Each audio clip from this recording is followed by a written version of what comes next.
It's 3:47 a.m. on a Tuesday. Somewhere in Virginia, a fiber optic cable is severed. Then another, and another. Within 6 minutes, half the planet loses connection. No emails, no messages, no maps, no news.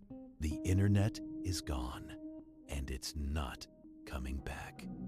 This is what happens in the first 24 hours. We've built our entire civilization on an invisible network of cables and servers. Most people have no idea how fragile it really is.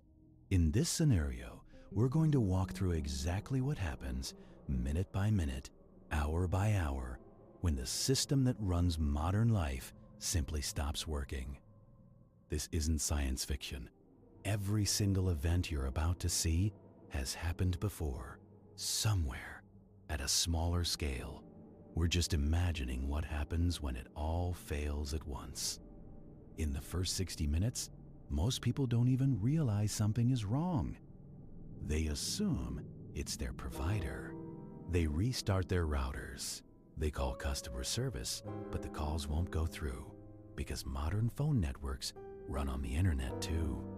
By minute 15, the first signs of real failure appear.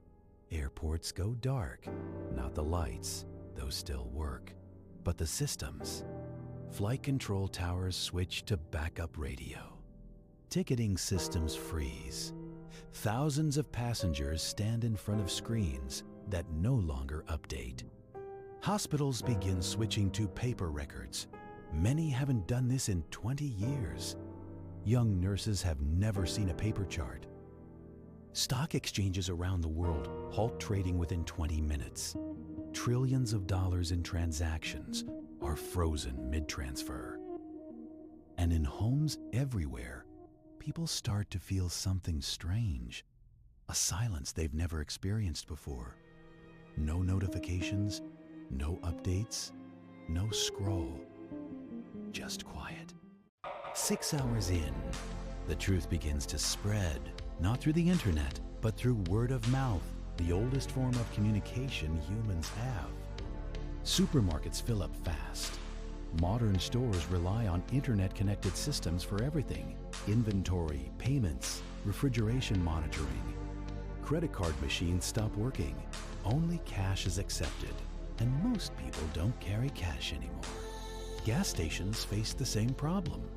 The pumps work, but the payment systems don't. Long lines form. Some stations close, others go to cash only, and prices start to climb. ATMs stop dispensing. The machines themselves are fine, but they can't verify balances without a network. By hour 6, the first arrests happen, not for violence, for confusion. People trying to pay with cards that no longer work, arguments in parking lots. And something else begins, something unexpected. Neighbors start talking to each other. People who have lived next to each other for years meet for the first time. They share information, they share food, they begin to organize. 12 hours in, the sun sets on a world that has changed forever. The electrical grid still works. For now, power plants use internal networks, not the public internet, but many of them depend on remote monitoring, software updates, and data exchanges that are no longer possible.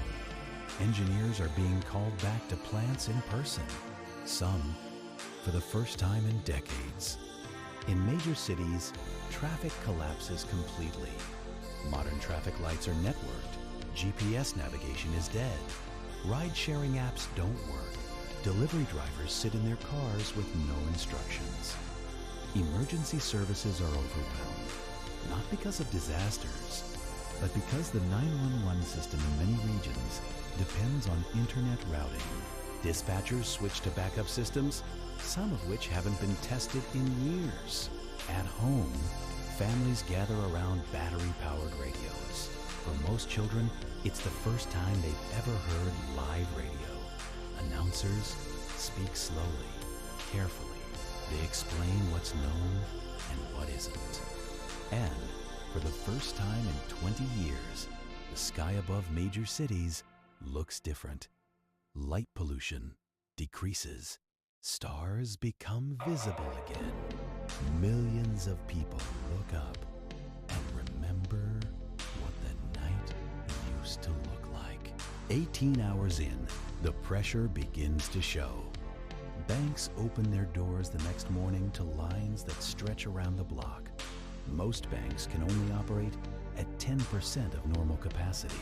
Transactions must be written by hand, verified by phone calls between branches. It takes hours to withdraw $100. Supply chains begin to fail. Trucks can't receive new routes. Warehouses can't process orders. Fresh food deliveries stop. In 18 hours, a modern supermarket can lose up to 40% of its inventory. Hospitals face the first real crisis. Medical devices that connect to cloud services begin to malfunction. Pharmacies can't verify prescriptions. Patients waiting for test results are told, "We don't know. We can't tell you." And governments begin to speak through television, through radio, through loudspeakers in city squares. The message is always the same. Stay calm. We are working on it. Do not panic. But by now, most people have understood something important. This might not be temporary. 24 hours after the internet died, the world wakes up to something it hasn't seen in 30 years. A slower world. In neighborhoods across the planet, people are organizing. Community boards, physical ones, made of wood and paper, appear on street corners. Messages are pinned. I have medicine. I need baby formula. Looking for my brother in the next town. Children play outside because there's nothing else to do. Parents realize they haven't seen this in years. Small businesses open with handwritten signs. Cash only, no receipts. A handshake is a contract again. And yet, the crisis is real. Food will run out in days, medicine in weeks. Without the internet, the global economy cannot function. Governments are meeting in secret. Emergency protocols are being activated. Military communications, still working on separate networks, carry the only reliable information across borders. Nobody knows when or if the internet will return. But something else has already happened. Something nobody expected. For the first time in a generation, humans are forced to rely on each other, face to face, voice to voice, hand to hand.